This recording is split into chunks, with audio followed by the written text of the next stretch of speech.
స్త్రీ.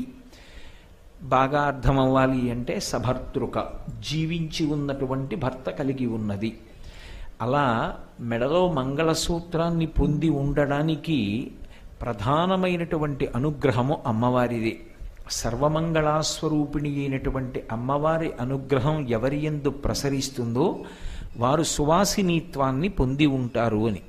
సువాసిని పరమమంగళప్రదమైనటువంటి రూపం. ఆమె సాక్షాత్తు లక్ష్మి. అందుచేతనే సువాసిని యొక్క ముఖం చూసిన, సువాసిని ఎదురొచ్చిన, సువాసినికి నమస్కరించిన ఆ నమస్కారం లక్ష్మీదేవికే చెందుతుంది. ఆమెయే ఒకానొకప్పుడు దేవేంద్రుడికి తన యొక్క స్వభావాన్ని, తన యొక్క వైభవాన్ని అర్థమయ్యేటట్టుగా చేసి ఇంద్రుడి చేత కీర్తింపబడింది. ఆ కీర్తింపబడినప్పుడు ఇంద్రుడు లక్ష్మీదేవిని స్తోత్రం చేస్తూ ఒక మాట అంటాడు, క్షమస్వ భగవత్యం బక్షమాశీలే పరాత్పరే శుద్ధ సుత్వస్వరూపే చకోపాది పరివర్జితే ఉపమే సత్వసాధీనాం అని అమ్మవారు ఎన్ని రూపాలుగా ఎక్కడెక్కడుంటుందో చెప్పుకొస్తాడు. చెప్తూ కైలాసే పార్వతీత్వం చ క్షీరోధే సింధుకన్యక స్వర్గే చ స్వర్గలక్ష్మిస్త్వం మర్త్యలక్ష్మిశ్చ భూతలే వైకుంఠే చ మహాలక్ష్మీర్దేవదేవీ సరస్వతి గంగా చ తులసీత్వం చ సావిత్రి బ్రహ్మలోకగా కృష్ణ ప్రాణాదిదేవీ త్వం గోలోకే రాధికా స్వయం రాసే రాసేశ్వరీత్వం చ బృందా బృందావనే అంటూ అమ్మా ఉన్న నువ్వే ఎన్ని చోట్ల ఎన్ని రూపాలుగా ప్రకాశిస్తూ ఉంటావు అన్నదాన్ని ఏ ఏ లోకాలలో ఏ పేరుతో అమ్మవారు పూజింపబడుతోందో చెప్తూ రాజ్యలక్ష్మి రాజగేహే గృహలక్ష్మి గృహే గృహే అంటాడు. ప్రతి ఇంటిలో ఉన్నటువంటి ఇల్లాలు గృహలక్ష్మీ స్వరూపం, ఆమె లక్ష్మీ స్వరూపం. అటువంటి మంగళప్రదత్వానికి కారణం, అటువంటి మంగళస్వరూపంగా ఒక స్త్రీ నిలబడడానికి హేతువు పరదేవత యొక్క అపారమైనటువంటి కృపావిశేషం. ఆ కృపావిశేషం ఎవరికి ఉంటుందో అటువంటి వారు చేతులకు గాజులతో, పాదములకు మట్టెలతో, సువాసిని చిహ్నంగా పాపట ప్రారంభ స్థానంలో బొట్టుతో, లలాటమునందు కుంకుమతో, సిగలో పువ్వులతో, వాళ్ళు మంగళసూత్రంతో, నల్లపూసలతో ఏవి ఐదోతనానికి సంబంధించినటువంటి చిహ్నములుగా కీర్తింపబడ్డాయో అటువంటి చిహ్నములతో ప్రకాశిస్తూ ఉంటారు అని. ఆ సువాసిని సాక్షాత్ అమ్మవారి యొక్క స్వరూపమే. అటువంటి సువాసిని అర్చన చేస్తే అమ్మవారు విశేషమైనటువంటి సంతోషాన్ని పొందుతుంది. ఇందులో ఈ సువాసిని అర్చన యందు ఒక విశేషం ఉంటుంది. సాధారణంగా మనం ఎప్పుడైనా దేవతా స్వరూపాన్ని పూజ చేస్తే 108 నామాలతోనన్నా చేస్తాం, లేకపోతే 1000 నామాలతో చేస్తాం. 108 నామాలతో ఎందుకు చెయ్యాలి, 1000 నామాలతో ఎందుకు చెయ్యాలి అన్న విషయాన్ని నేను అనేక పర్యాయములు నా ప్రసంగాల్లో మీకు ప్రతిపాదించడం జరిగింది. ఈ జగత్తంతా కూడా 27 నక్షత్రములలో పుడుతుంది. పుట్టినప్పుడు, శరీరం విడిచిపెట్టినప్పుడు నక్షత్రం ప్రధానం. దాన్ని బట్టే జాతక చక్రాన్ని రచిస్తారు. కాబట్టి 27 నక్షత్రములు, ఒక్కొక్క నక్షత్రానికి 4 పాదాలు, అంటే 27 × 4 108. సమస్త ప్రాణులు కూడా ఈ 108 పాదాల్లోనే పుట్టాయి. ఈ 108 పాదాలలో పుట్టినటువంటి అన్ని ప్రాణులు బాగుండాలి, అందరూ సంతోషంగా ఉండాలి అని విశాల హృదయంతో భగవంతుణ్ణి ప్రార్థన చెయ్యడానికి సంకేతం 108 నామాలతో పూజ చేయడం. సహస్రం 1000 అని సంఖ్యాని కాదు, సహస్రం అంటే అనంతం అని.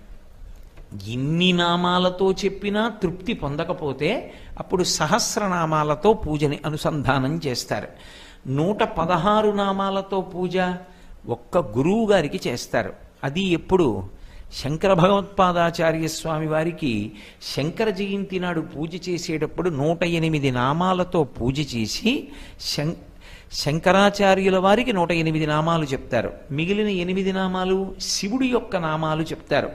భవాయ దేవాయ నమః, శర్వాయ దేవాయ నమః, ఈశానాయ దేవాయ నమః, పశుపతే దేవాయ నమః, రుద్రాయ దేవాయ నమః, ఉగ్రాయ దేవాయ నమః, భీమాయ దేవాయ నమః, మహతే దేవాయ నమః అన్న 8 నామాలు 108 నామాలకి కలిపి 116 నామములు కట్నంగా ఇస్తారు. అంటే 116 నామాలతో ఆయనని పూజించడమే మనం ఆయనకి చెయ్యగలిగినటువంటి ఉపచారం.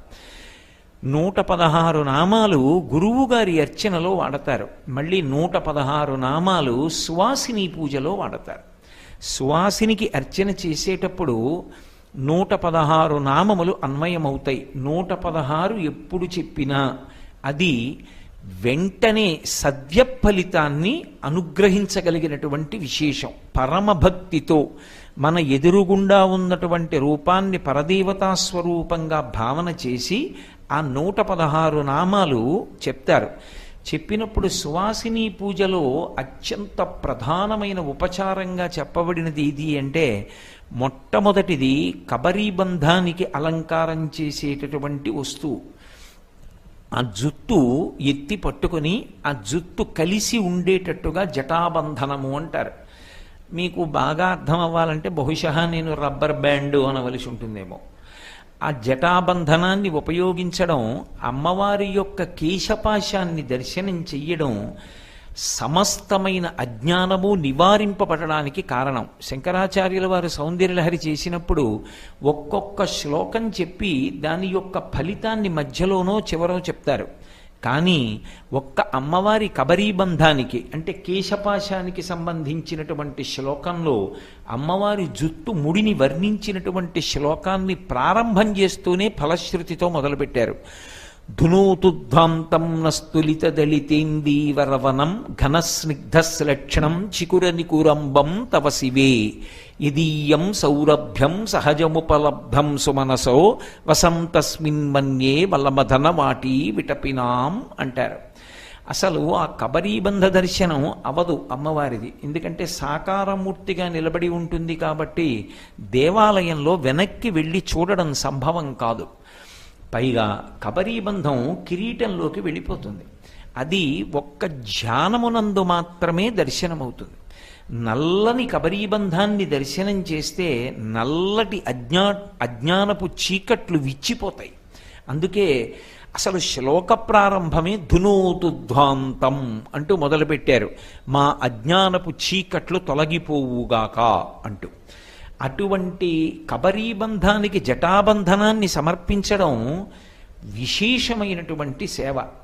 దంపతులుగా సువాసిని పూజ చేయడంలో అసలు ఇద్దరూ కలిసి ఆ జటాబంధనం ఇవ్వడం, అందున శారదా నవరాత్రుల్లో అటువంటి పూజ చేసుకోవడం అపారమైనటువంటి అనుగ్రహానికి సాధనం.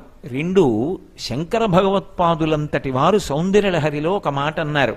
కదా కాళీ మాత కదయ కలితాలక్తకరసం పిబేయం విద్యార్థి తవ చరణ నిర్వీజన జలం ప్రకృత్యా మూకానామపి చ కవిత కారణతయా అంటూ ఆయన అంటారు. కదా కాళీ మాత కదయ కలితాలక్తకరసం అంటారు. అమ్మా, అసలు నేను ఎప్పుడు తాగుతాను అని ప్రశ్న వేశారు. నేను ఇలా తాగుతాను అని కానీ, అప్పుడు నాకు సంభవం అవుతుందని కానీ, దానికి మార్గం ఉన్నదని కానీ శంకరులు అనకుండా కథాకాళీ మాత కథయ కలితాలక్తకరసం పిబేయం విద్యార్థి తవ చరణ నిర్మేజన జలం. విద్యార్థి, అమ్మా నేను విద్యని అపేక్షిస్తున్నవాణ్ణమ్మా అన్నారు. విద్య కావాలి అంటే ఎక్కడి నుంచి వస్తుంది? అమ్మవారి యొక్క పాదోదకాన్ని ఎవరు పుచ్చుకుంటారో వాడికి సరస్వతీ కటాక్షం లభిస్తుంది. సరస్వతీ కటాక్షం అంటే మీరు కేవలంగా ఏదో చదువు రావడం ఒక్కటే అని అనుకోకూడదు. కాళిదాస మహాకవి నవరత్నమాలికా స్తోత్రం చేస్తూ వీణ పట్టుకుని కూర్చుంటే చాలు, అసలు అమ్మవారు ఎంత అనుగ్రహప్రదాతగా ఉంటుందో చెప్పాడు.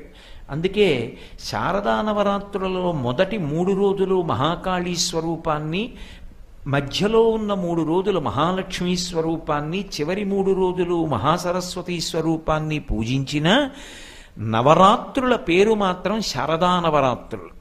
ఎందుచేత అంటే ఈ కాలంలో అమ్మవారు వీణ పట్టుకుని కూర్చుని ఉండగా దర్శనం చేస్తే అది ధర్మమునందు సత్వగుణమునందు అపారమైనటువంటి పూనిక కలిగేటట్టుగా భక్తుని యందు ప్రచోదనం చేస్తుంది ఆవిడ. అది ఈ శారదా నవరాత్రుల్లో వీణ పట్టుకున్నటువంటి అమ్మవారి యొక్క దర్శనం అంత గొప్పది.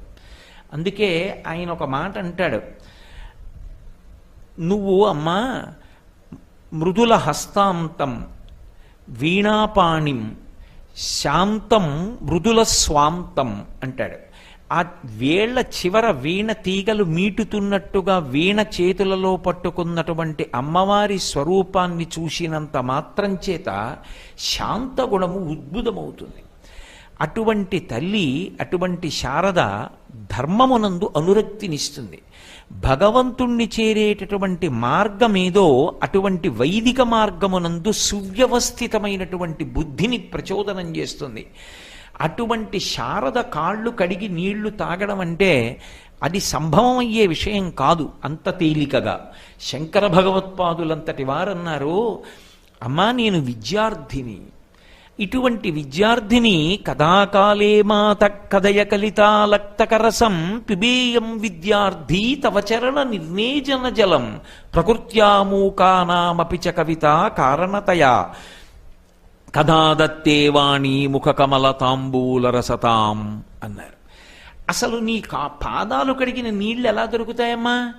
నీ పాదములు ఒక బంగారు పళ్ళెంలో నువ్వు అనుగ్రహించి ఉంచితే ఆ నీళ్లు పోస్తున్నప్పుడు ఆవిడ పాదాలు కడిగితే ఆవిడ పాదములకు అలంకారం చేయబడినటువంటి పారాణి ఆ నీళ్లలో కరుగుతుంది. కరిగితే నీళ్లు ఎర్రగా ఉంటాయి, మంచి సువాసనాభరితములై ఉంటాయి. ఎందుకంటే భగవతి పాదములకు సహజమైనటువంటి సువాసన ఉంటుంది.